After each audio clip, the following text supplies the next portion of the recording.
اشرح لی صدری ویسر لی امری واحلل عقدۃ من لسانی یفقہوا قولی۔ آج 27ویں پارے کی تلاوت ہوئی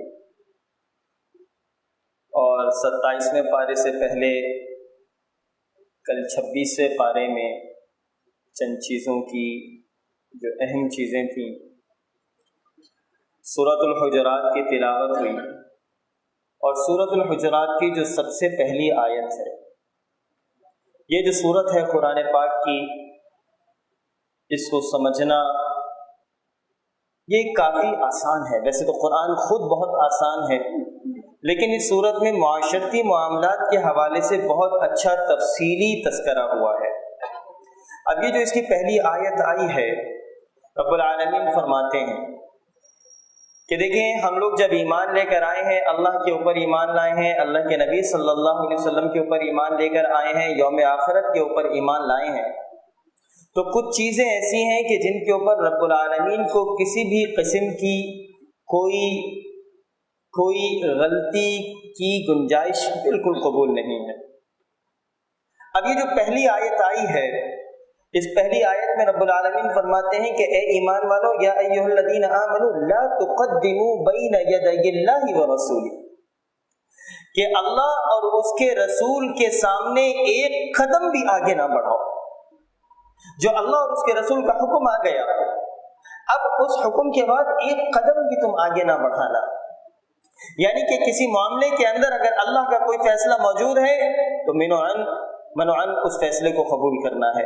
اگر اس میں اللہ کے نبی صلی اللہ علیہ وسلم کا فیصلہ موجود ہے تو بغیر کسی ہچکچاہٹ کے اس فیصلے کو قبول کرنا ہے، بغیر کسی ہچکچاہٹ کے، کیونکہ قرآن کے اندر ایک جگہ آیا کہ فَلَا وَرَبِّكَ لَا يُؤْمِنُونَ، اللہ کے تمہارے رب کی قسم کہ تم ایمان والے نہیں ہو سکتے حَتَّى يُحَكِّمُوكَ فِيمَا شَجَرَ بَيْنَهُمْ، یہاں تک کہ تم اپنے معاملات کے اندر، اپنے مسائل کے اندر، اپنے جھگڑوں کے اندر اللہ کے نبی صلی اللہ علیہ وآلہ وسلم کے فیصلے کو حکم تسلیم نہ کر لو، فائنل تسلیم نہ کر لو۔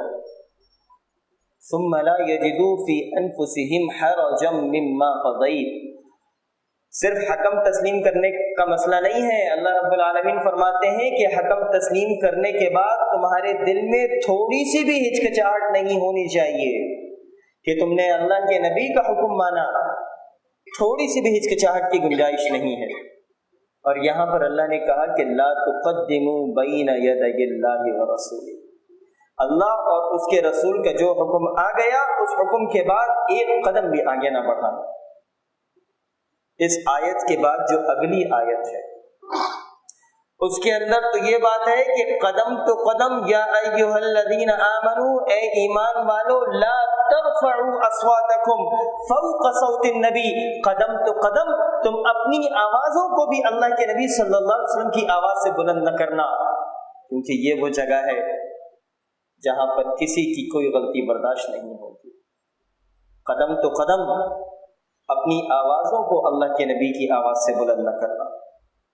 ایسا نہ کہو، ایسا نہ ہو کہ جیسے آپس میں ایک دوسرے سے تم باتیں کرتے ہو، ایسے نہ کرنا کہ اللہ کے نبی صلی اللہ علیہ وسلم کے ساتھ اتنی زور زور سے آوازیں سے باتیں کرو۔ کہیں ایسا نہ ہو کہ تمہارے اعمال فَأَحْبَطَ أَعْمَالُكُمْ وَأَنْتُمْ لَا تَشْعُرُونَ، کہیں ایسا نہ ہو کہ تمہارے اعمال غارت ہو جائیں اور تمہیں اس کا اندازہ ہی نہ ہو۔ صرف آواز بلند کرنے سے، صرف آواز بلند کرنے سے تمہارے اعمال بات کی جا رہی ہے ایمان والوں سے جو نمازیں بھی پڑھتے ہیں، جو روزے بھی رکھتے ہیں، جو حج اور جہاد کے معاملے بھی کرتے ہیں، ان لوگوں کو یہاں پر ایک کلیئر بات بتائی جا رہی ہے کہ قدم تو قدم اپنی آوازوں کو بلند نہ کرنا، کہیں ایسا نہ ہو کہ تمہارے سارے اعمال غلط ہو جائیں۔ اس کے بعد آگے چل کے بیان ہوا کہ ایمان والوں، میں آپ تمام احباب سے گزارش کروں گا کہ اس سورت کا ترجمہ بالضرور خود پڑھیں تفسیر کے ساتھ انشاءاللہ۔ یہاں یہ بات آئی کہ اے ایمان والو، لا یسخر قوم من قوم عسى ان یکونوا خیرا منهم، کہ کوئی مرد دوسرے مردوں کا مذاق نہ اڑائے، ہو سکتا ہے کہ وہ مرد ان سے بہتر ہو۔ ہم لوگ عموماً آپس میں جب بیٹھے ہوتے ہیں تو ایک دوسرے کا مذاق اڑا رہے ہوتے ہیں، بعض اوقات ایسے مذاق اڑاتے ہیں کہ کسی کا دل جو ہے وہ دکھ جاتا ہے، وہ بول نہیں پاتا. بعض لوگ ایسے چرب زبان ہوتے ہیں کہ وہ دوسرے کو بالکل ناک ڈاؤن کر دیتے ہیں, ناک آؤٹ کر دیتے ہیں. اللہ فرماتے ہیں کہ تم مذاق نہ اڑاؤ, دوسرے مردوں کا مذاق نہ اڑاؤ. ممکن ہے کہ یہ ان سے بہتر ہو.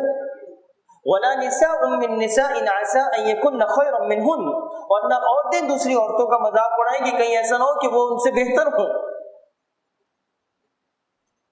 وَلَا تَلْمِزُوا أَنفُسَكُمْ, اور آپس میں ایک دوسرے کو عیب نہ لگاؤ. وَلَا تَلْمِزُوا أَنفُسَكُمْ, آپس میں ایک دوسرے کے کیا نہ کرو, عیب نہ لگاؤ.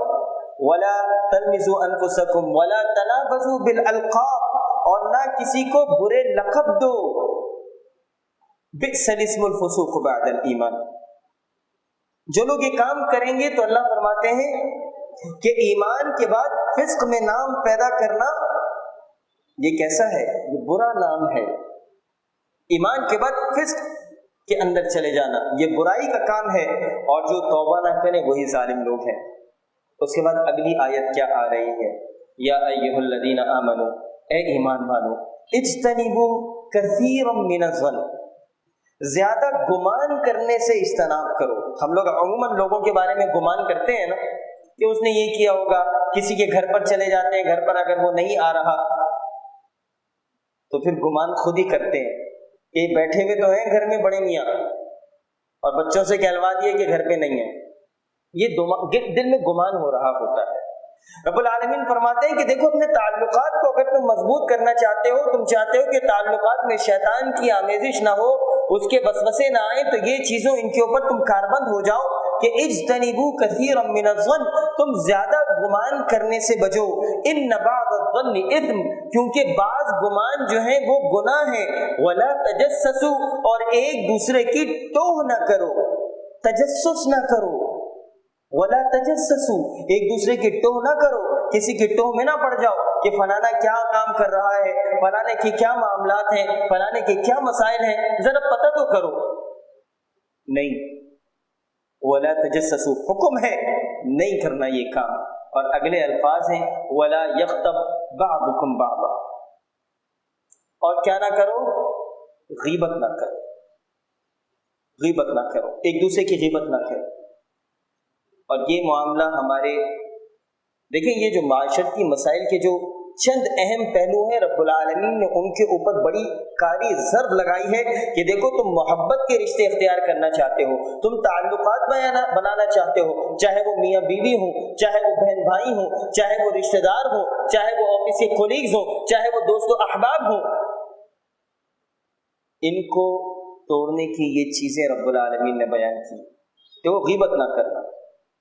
اَيُحِبُّ أَحَدُكُمْ أَن يَأْكُلَ لَحْمَ أَخِيهِ مَيْتًا, کہ کیا تم میں سے کوئی اپنے مردہ بھائی کا گوشت کھانا پسند کرے گا. مردہ بھائی کا گوشت کا مطلب یہ ہے کہ ایک بھائی آپ کے سامنے آپ کا موجود نہیں ہے, اور آپ اس کی غیر موجودگی کے اندر اس کی برائیوں کے بارے میں, اس کی کوتاہیوں کے بارے میں, اس کی نافرمانیوں کے بارے میں ڈسکشن کر رہے ہیں. اللہ فرماتے ہیں کیا تمہیں یہ بات پسند ہے کہ تم اپنے مردہ بھائی کا گوشت کھاؤ؟ تم کو تو اس سے گھن آئے گی, گھن آئے گی. اس کے بعد سورہ قاف کی تلاوت ہوئی, اور سورہ قاف کی تلاوت میں ہم نے انسان کو پیدا کیا, آیت نمبر 16, کہ ہم نے انسان کو پیدا کیا ہے اور اس کے دل میں جو خیالات اٹھتے ہیں ہم ان سے واقف ہیں.